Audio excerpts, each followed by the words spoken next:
ముఖ్యమంత్రి గారు లేస్తే ముఖ్యమంత్రి గారు చారిత్రాత్మకమైన పద్ధతుల్లో ప్రత్యేక శాసనసభ సమావేశాలు పెడుతున్నారు అని చెప్పి పొద్దున్నే క్యాబినెట్ బడ్జెట్ సమావేశాలకు చేస్తారు కదా సార్, అట్లా బడ్జెట్ ముందు ఒక క్యాబినెట్ పెట్టి వెంటనే తీసుకొస్తే మేమేమనుకున్నాం సార్ అంటే నిజంగా కూడా ఈ ప్రత్యేక శాసనసభ సమావేశాల్లో 42% రిజర్వేషన్ అమలు చేయడానికి కామారెడ్డి డిక్లరేషన్లో ఇచ్చిన విధంగా ప్రత్యేకమైన బిల్లు ఏమన్నా తెస్తున్నారేమో, ఆ బిల్లు తెచ్చి వెంటనే శాసనసభలో ఆమోదింపజేసి తద్వారా చట్టబద్ధత కల్పిస్తారేమో అని చెప్పి రాష్ట్ర వ్యాప్తంగా బలహీన వర్గాల సోదరులు కామారెడ్డి డిక్లరేషన్ చూసిన వాళ్ళు ఎదురు చూస్తూ ఉంటారు. కానీ ముఖ్యమంత్రి గారు ఏం చేస్తున్నారు సార్, ఇక్కడ లేచి ఓ 4 పేర్లు చదివి, అధ్యక్ష మీ ప్రభుత్వం మీద ప్రజలకు నమ్మకం లేదు. ఎందుకంటే రేవంత్ రెడ్డి గారు మీరే చెప్పినారు సమగ్ర కుటుంబ సర్వే జరిగినప్పుడు ఎవరు పడితే వాళ్ళకి ఇచ్చేస్తామా వివరాలు అని మాట్లాడింది, అదే చూపెట్టి అడిగింది. అధ్యక్ష వాస్తవం ఏంటంటే అధ్యక్ష సమగ్ర కుటుంబ సర్వే 2014లో జరిగింది. శాంతికుమారి గారు ఉన్నారు, రామకృష్ణారావు గారు ఉన్నారు, సందీప్ కుమార్ సుల్తానియా గారు ఉన్నారు. అప్పుడు ఇదే అధికారుల అధ్యక్ష, అప్పుడెవరు వేరే వాళ్ళు లేరు. Samagra Kutumba survey, I'm saying this on record, I worked as a minister for 9.5 years. Yes, చేసింది మొత్తం ప్రభుత్వ అధికారులే, చేపించింది ప్రభుత్వమే. Yes, it is an official document. అందులో ఖచ్చితంగా మేము ఓపెన్ గా వెబ్సైట్ లోనే పెట్టినాం, అసెంబ్లీలో కాదు, చాటుమాటుకు కాదు, పారదర్శకంగా వెబ్సైట్ పెట్టాం. ఆ వెబ్సైట్ లోంచే పాయల్ శంకర్ గారు తీసుకున్నారు. ఏముంది అధ్యక్ష సమగ్ర, ఒక మాట మీ చేతిలో కూడా అదే ఉంది. ఏముంది అధ్యక్ష అందులో డేటా? తేడా ఏంటంటే కేసీఆర్ గారి ప్రభుత్వానికి కాంగ్రెస్ ప్రభుత్వానికి అధ్యక్ష సమగ్ర కుటుంబ సర్వేలో పాల్గొన్న కుటుంబాల సంఖ్య 1,03,00,000 కుటుంబాల అధ్యక్ష, 1,03,95,000. మొత్తం పాల్గొన్న ప్రజలు 3,68,00,000. 3,68,00,000 జరిగింది ఒక్క రోజులో 24 గంటల్లో రాష్ట్ర వ్యాప్తంగా ప్రతి ఇంటిని ఎన్యూమరేట్ చేసి అద్భుతంగా అత్యద్భుతంగా చేసినాం. మేము చేసిన తర్వాత ముఖ్యమంత్రి గారు నిజంగా ఎంత మిస్లీడింగ్ గా మాట్లాడుతున్నారంటే అధ్యక్ష వారు అంటారు, అధ్యక్ష ఇంతకు మించిన టాపిక్ లేదు అధ్యక్ష, వారు అడిగిన ప్రశ్నకు తప్పకుండా మా ప్రభుత్వం గతంలో చేసిన పని గురించి వారు అనుమానాలు తలెత్తే విధంగా ఏదైతే మాట్లాడినారో దాని గురించి చెప్పాలి అధ్యక్ష. వారు అంటారు అధ్యక్ష బీసీల సంఖ్య అందులో ఎంత అని. ఎస్, ఆనాడు బీసీల సంఖ్య సమగ్ర కుటుంబ సర్వే ప్రకారం 1,85,61,856, 51%. 51% బీసీలు ప్లస్ అది కాకుండా ముస్లిం సామాజిక వర్గంలో ఉండే బీసీలను కూడా కలుపుకుంటే 10%. మొత్తం ఆనాడు సమగ్ర కుటుంబ సర్వే ప్రకారం రాష్ట్రంలో బీసీల సంఖ్య 61%. ఈ రోజు రాష్ట్ర వ్యాప్తంగా మేము మాట్లాడడం కాదు అధ్యక్ష, ఇక్కడ మా శ్రీనివాస్ యాదవ్ గారు కరెక్ట్ గా చెప్పినారు. మీ కాంగ్రెస్ పార్టీ ఎమ్మెల్సీ చెప్తున్నాడు బయట, దీన్ని తగలబెట్టండి, ఇంకా గలీజ్గా మాట్లాడి నా మాట అన్న, తగలబెట్టండి అన్నాడు. దీన్ని తగలబెట్టండి, ఈ నివేదికను తప్పుల తడక అని కాంగ్రెస్ పార్టీ ఎమ్మెల్సీ చెప్తున్నాడు, మేం కాదు. రాష్ట్ర వ్యాప్తంగా బలహీన వర్గాల సంఘాలు చెప్తున్నాయి. ఏమని చెప్తున్నాయి అధ్యక్ష? సమగ్ర కుటుంబ సర్వేలో 1,85,61,000 ఉన్న బీసీలు ఎట్లా 1,64,64,00,000 తగ్గినరు, 51% 46% ఎట్లయిందని అడుగుతున్నారు.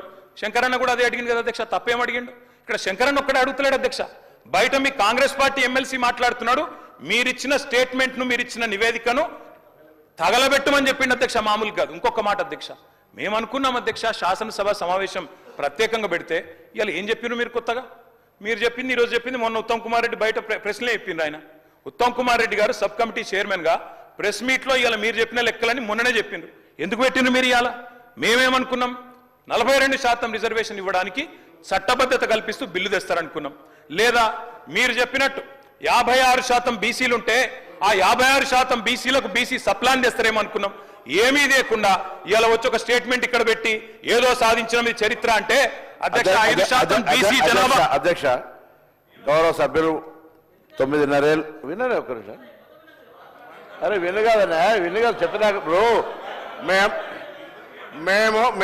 మేము సబ్ కమిటీ చైర్మన్గా ప్రజల ముందు ఉంచినాము. దానికి న్యాయపరంగా శాసనసభలో ప్రజాస్వామిక విలువలుగానే శాసనసభలో ప్రభుత్వం తరఫున పెట్టినాము. మీరు ఇట్లప్పుడన్నా మీరు వెబ్సైట్లో పెట్టామని చెప్పి మీరు ఊరికేనే మాట్లాడదు, ఎవరికైనా వెబ్సైట్లో అందుబాటులో ఉండే ఆ ప్రభుత్వం మీరు దాని తదుపరి లేకపోతే ప్రభుత్వం ఆనాడు ఉన్న అధికారులు ఇవ్వాలని ఉన్న అధికారులు కదా స్టేట్మెంట్ ఇప్పేది.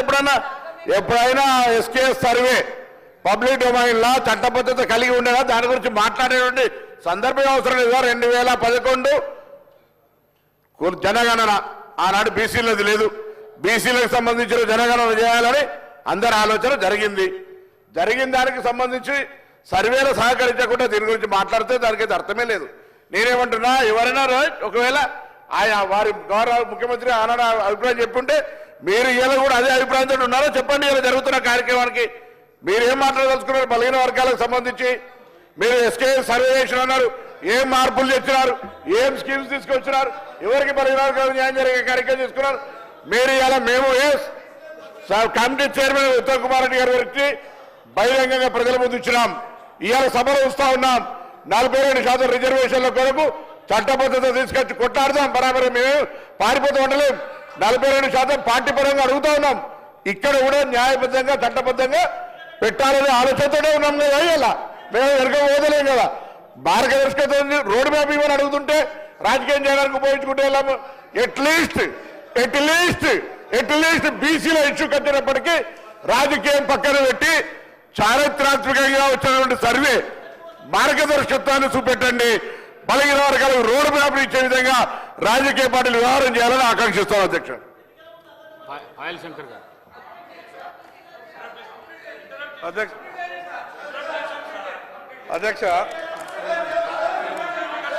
అధ్యక్ష నేను చెప్పినటువంటి అధ్యక్ష గౌరవ ముఖ్యమంత్రి గారు. అధ్యక్ష, ఇప్పుడు 9.5 సంవత్సరాలు మంత్రిగా చేసిన మా తాతలు నేతులు తాగిండ్రు కాబట్టి మీరు మా మూతులు నాకండి. ఇట్లాంటి అర్థం పర్థం లేని చర్చలతోనే ప్రయోజనాలు లేదు అధ్యక్ష. ఇప్పుడు ఈ డాక్యుమెంట్ ఏదైతే ఉందో ఇది అఫీషియల్ వెబ్సైట్లో లేదు అధ్యక్ష. తెలంగాణకున్నది టీజీ ఆన్లైన్ వెబ్సైట్ అధ్యక్ష. ఇందులో ఎస్కేఎస్ రిపోర్ట్ లేదు. ఎస్కేఎస్కు ఎన్ఐసి ఐటీ పార్ట్నర్ అధ్యక్ష. ఎన్ఐసి వెబ్సైట్లో కూడా ఈ డేటా డాక్యుమెంట్ లేదు. ఈ డాక్యుమెంట్ ఎక్కడుంది అధ్యక్ష? ఎంసీఆర్ హెచ్ఆర్డి వెబ్సైట్లో ఉంది. మరి చెన్నారెడ్డి హ్యూమన్ రిసోర్స్ దాంట్లో ఇందులో ఉంది.